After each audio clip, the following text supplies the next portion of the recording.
All right, this is going to be a review for energy and an introduction to momentum.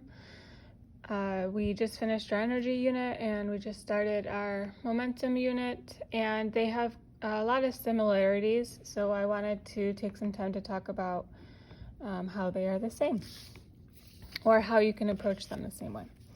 So for energy,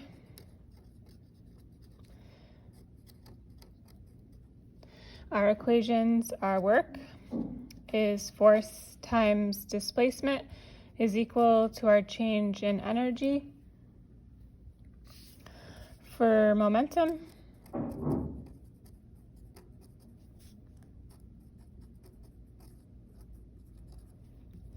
our change in momentum is equal to force times our change in time. On our equation sheet, I normally drop the delta t or delta part of the equation because it's implied that there's a change in time. All right, for energy, there are three types of energy that are on your equation sheet. Your kinetic energy, 1/2 mv squared.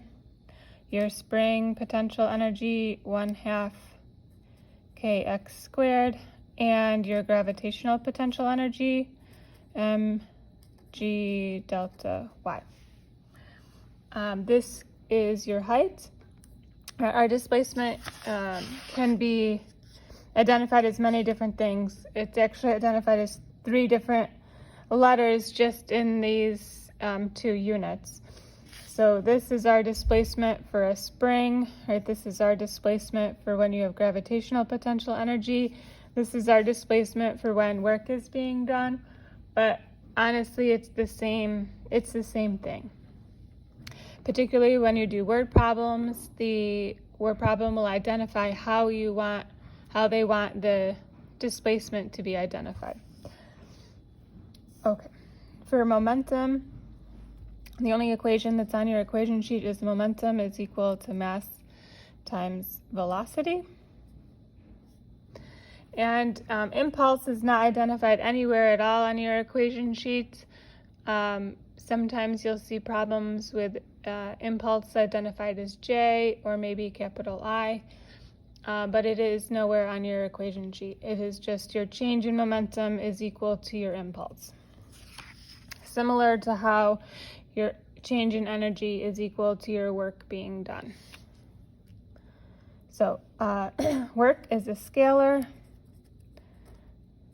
and energy is a scalar. This is somewhat of an anomaly for the rest of the course. Most of the time we're talking about vectors, which momentum is a vector. You have to pay attention to the direction of your velocity and the direction of your momentum. So for energy, you have 2 different things. You have either work being done, and that will result in a change in energy, or you have conservation of mechanical energy.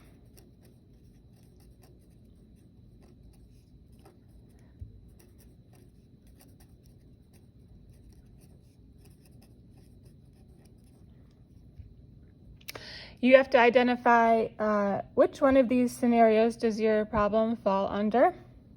When work is being done, when positive work is being done, it is an applied force. If negative work is being done, there'll be friction identified in your equation or in your word problem. For conservation of energy, hold on, I'm going to write that in there. This is resulting in a positive change. Your frictional force will result in a negative change. And of course, it's a change in there's not negative work. There's just a negative change in your energy from a higher energy to a lower energy. So for conservation of mechanical energy, we should identify your mechanical energy is going to be the sum of your potential energies and your kinetic energy. So you have to ask yourself in the word problem, what kind of energy am I starting with? What kind of energy am I ending with? Is there any work being done on your system or by your system? Okay, so the types of forces, if you see them in the word problem and you are approaching it from a conservation of energy standpoint, your forces that will conserve energy are going to be your gravitational force and your spring force, right? These two forces have a related potential energy equation. So we have a gravitational potential energy and our gravitational force. We have spring potential energy, and our spring force is going to be is considered a conservative force or an internal force. The last thing I want to say, well, there's two more things, but one of the other things I want to say is for energy, you're primarily going to see a force displacement graph, and you have some force over some distance. So this area here is going to be the area under the curve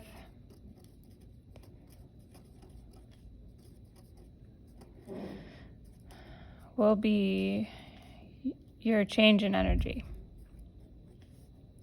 So if the word problem gives you it's traveling with an initial velocity, what is the velocity after it's gone this distance d? You would take the area under the curve, write your conservation of energy statement,